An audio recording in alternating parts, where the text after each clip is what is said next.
Hey everyone, it is time for our weekly video of global advice, and I have been cranking out the videos lately for the most part, and as such, I don't know, I feel like I'm in the need for a break sometime soon.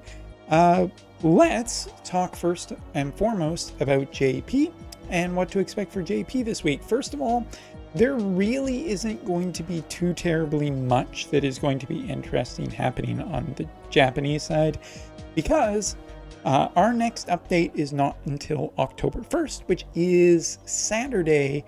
But as usual with the monthly updates for JP, it will be starting at midnight. So basically my Friday stream will be going to midnight for the new character that will be coming out. And more than likely, it's the first of the new batch of the Warrior of Crystals, whichever one it does turn out to be, although Rafu is probably the best bet. And yes, I still call her Rafu. No, it's something else by pronunciation from me. I don't care, I'm calling her what I want. She's a fictional character. Not angry, but just wanted to state that. So JP news is probably going to drop Wednesday evening, so do not expect too much from JP news until then. However, it's not really much of a problem for me because, as it turns out, we got a boatload of global stuff to talk about, and that's really what today's video is about if you read the title. So of course, there was a Wotv FFP stream with Justin and friends. Someday I'll actually make it on that. Hey Justin, if you're watching this video, hi. Next up, 6-star plus equipment, honestly, and +1. I mean, this is pretty much just a lot of the equipment. I will throw a big recommendation out there for the Coral Sword, as the Coral Sword is important for slime in the Dragon Quest event, which is about 2.5 months. Well, 2.5 to 3 months away for global. No, wait, it's less than that. Actually, 2 months was probably correct-ish. I don't know. We'll see how the timing works out with on global. But yeah, 6-star equipments. I mean, you're either going to get it or you're not. I did personally a couple of things to do with not Ragnarok, but Sortilege, which I'm sure I said that wrong. Lysalia, Royal Guard, which is Agrius's weapon, just a generally pretty good upgrade, and you probably have the resources sitting around. Coral Sword is my biggest recommendation just because it is good for some stuff. Guild map, skipping it, doesn't matter. We are going to talk about certain things to do. Gaff is still pretty much the same place. I always thought of him to be as a free character. Free character is free character, and this is a good character to potentially do Dark Quest, even though Dark Quest isn't that hard. Dark Selection Quest, that is. As for the 2.5 anniversary, looks like some login stuff. That's fine. I'm not seeing anything about the old or the other Final Fantasy collaborations coming back in banner form, so you'll just have to wait for that to potentially happen. Collaboration quests. And here is the big thing, and this is the thing that I've been getting messages about, asking opinions about all of these characters, all of the vision cards, and then we'll talk about the FF13 vision cards. So first of all, the most ridiculous vision card gets there's a bunch of limited stuff here. But let's start with the obvious. Scion, the House of Belov. Since this card has come out, there are a ton of speed cards that have phased into existence for specific elements. This card I still think is generally overall pretty good. Back when it came out for us, there were a lot of people who just missed this vision card who just got it, myself included, and maxed it completely. I still agree with this vision card being probably one of the generally overall best in the game, because it's just a non-conditional speed card, and with the rise of non-specific job cards, so cards that are specifically good for jobs, this vision card stock is still incredibly good into the future. Doesn't matter about global buffs or anything like that. Speed is always important in this game. I 100% recommend this vision card. Blades of Grass, on the other hand, I don't recommend it so much. Accuracy up, there are better things nowadays that deal accuracy up. And as for the global or the exclusive bestowed effects upon Ramza and Delita, well, we'll get to that when we get to the character. Moving on. And unfortunately, the reissue does not show off lots of stuff, so we're going to just pop back over to the game. I'm going to talk about roughly where each of the elements are and their these specific units in their spots on whether or not they're good. So we're going to start with the lowest one, and that is Mustadio, a character that I did not really, as you can see, spend much time developing into the tactics event. And yes, before you ask, I actually did have him before the tactics. I honestly do not care much for Mustadio now, and his future depends incredibly heavily on how well he can potentially synergize with the new Earth Gunner Warrior of the Crystal. And there is a lot of potential there, but it is still a big question mark. Earth Element does not run Gunners, and even in a limited aspect, I just think in a range battle, he does not do particularly well. His main job, as well as exempt from job buffs, which means that really what he gets in this event is going to be it. And I just don't see him on JP. Like, if you really want, you are running dark or earth characters of a different variety, and this is not the one. So yes, there might be incredible synergy in this character into the future, but until we see that Warrior of the Crystal, I'm going to say no. I don't think that this is the one that you are looking for, and honestly, pulling SSRs can actually be more troublesome than URs sometimes. Go ask Diggs about that. But jokes aside, honestly, I think he is a pretty easy pass. Next up, let's talk about the fire element and non-existent Delita in my account. Now, Delita, I'm just going to say it. He doesn't have a place on current fire teams. I mean, regardless of who you're running, you're almost always running Mont. Mont is pretty much the central unit. And then you're running someone else. You're running Setia, you're running Valentine's Ildira, you're running a whole bunch of things. And currently on JP, fire is actually kind of good. Fire evasion, no less, is actually kind of good. But let me put a reason behind that. First, it's to counter some of the ice teams out there. Secondly, some of the maps on JP currently have a huge evasion boost for fire elemental characters, and it really only works on JP if you have Valentine's Ildira and Pizarro, and that's basically the only time that this strategy works. The map boost, there have been some JP players who have posted videos of how good that combination is effectively working against a lot of different elemental teams, but the map benefits are really pushing that up, and it's only because there are two specific units. If you don't have those two specific ones, but the point is that nobody is running Delita right. Maybe on global, more people will run them if he especially has good matchups into other elements, some of his non-particularly good ones.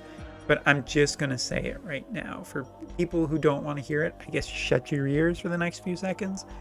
But Delita has no place currently in the fire element. Like, with the range game and whatnot, with the way that everything is going with the multiple different elements, Delita does not work particularly well to the expectations of an incredibly high tier unit.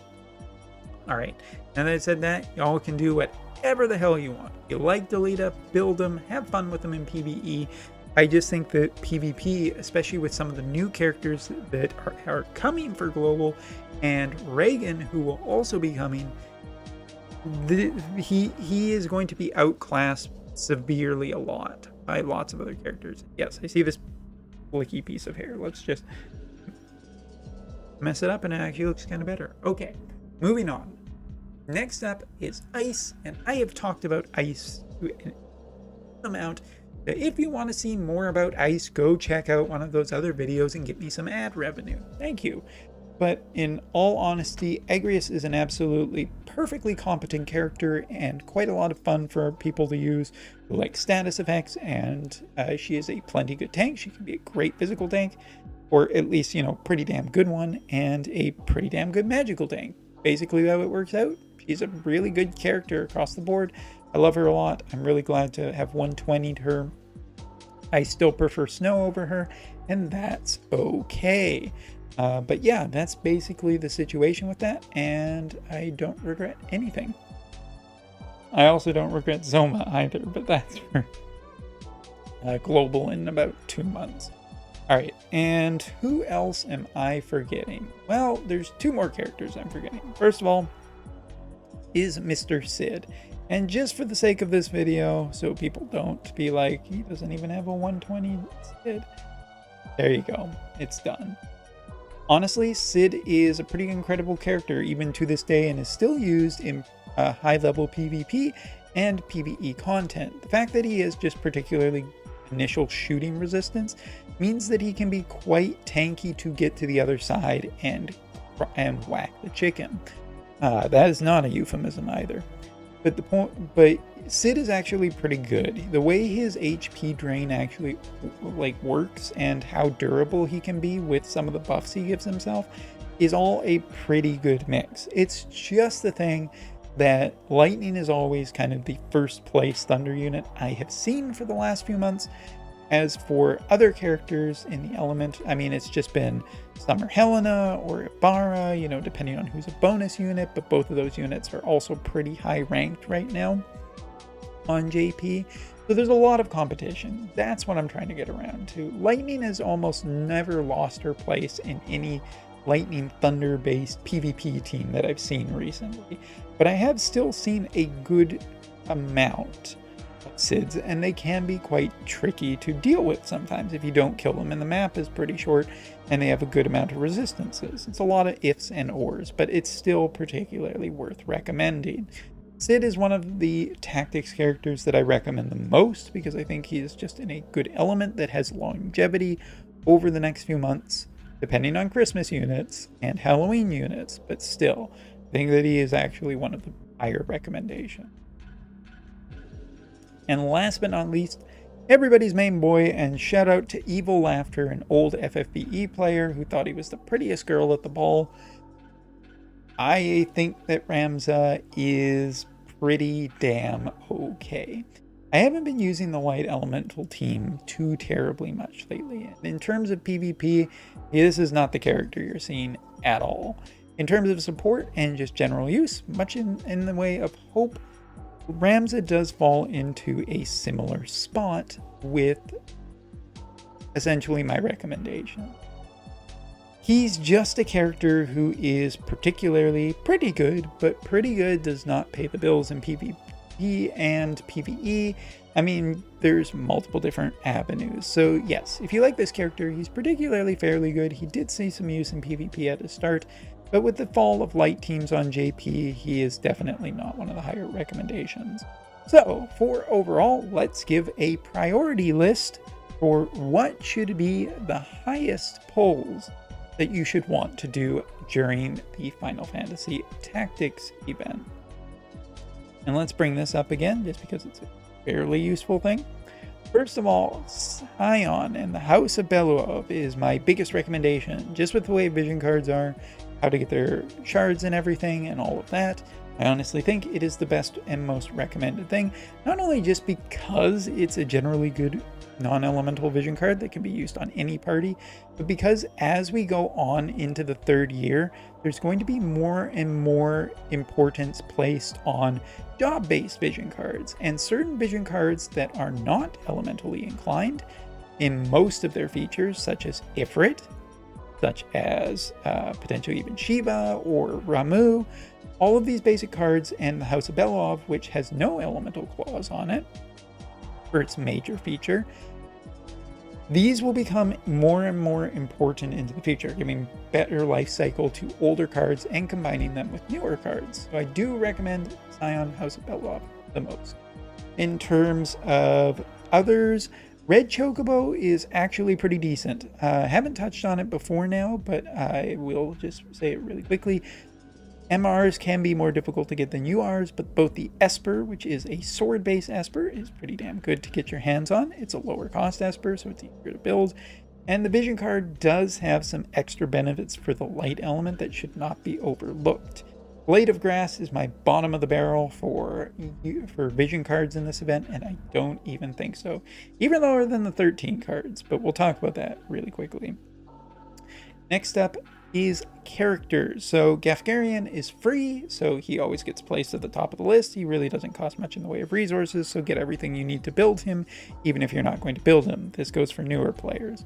Next up, next highest is Orlando. Just of all the tactics characters, he's the one that I think the most positively of, and if you only have so many resources, that's the one I would recommend doing first. After that, Agrias. I mean, she's a fan favorite, but even so, I think she's just generally good overall, and she's a tank. Tanks always have a little bit of thing to be used in different modes and whatnot, but she's pretty flexible. That's not a euphemism, and there you go.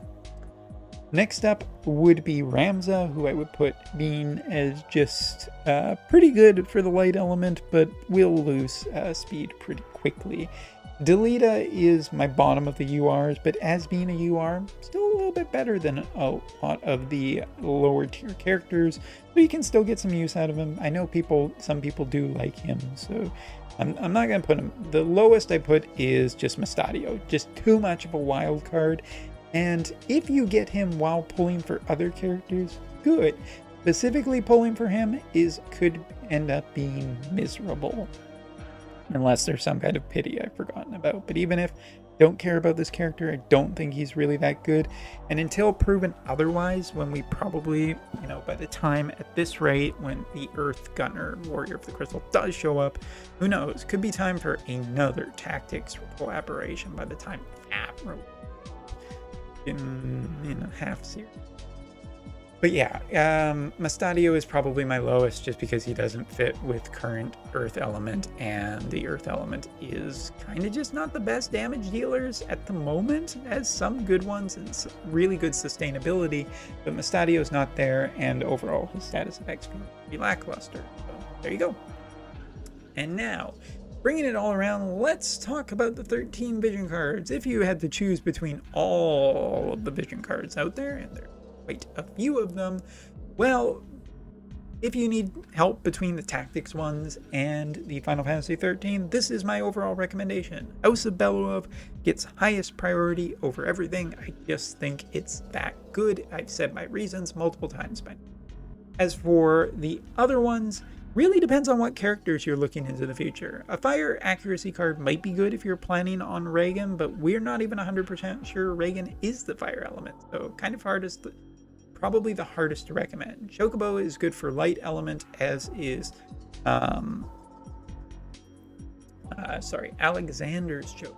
Alexander's Chosen is probably just, a little bit nicer one, where the red Chocobo does have a little bit of a bonus, is a little bit cheaper to build, but might be trickier to get your hands on, depending on RNG. As for Shiva, it's the Ice Vision card, so whether you're an Agrias fan or a Snow fan or a Frivia fan, I guess you're just going to have to get the Shiva card. I mean, it's just another good Ice Vision card, so not much else. And as for if you're just a Lightning person, get the Odin's card. You won't regret it. However, as I've been reading in the comments, some people are definitely a little bit sad to not get Cloud's effectively vision card of the Guard Scorpion. I think that covers everything to do with the global update in an extensively annoying amount of detail. It's a lot of different stuff and a lot of places to spend a lot of different resources, but if I'm to give an overall the best thing from the event, it's definitely the House of Beluov vision card. Not even close out of anything that is there. I just think it is the most future-proofing of all of them.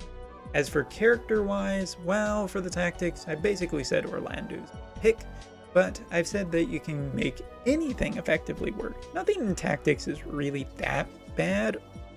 It's just, if you're looking for the most amazing stuff, it continues to be newer units that are setting trends and potentially changing meta. And with JP, we're going to get a lot of that over the next bit. So choose your favorites, choose the vision cards that go with it, and no matter what, you better have the House Belov card gotten, maxed, and out before the end of the Tactics event.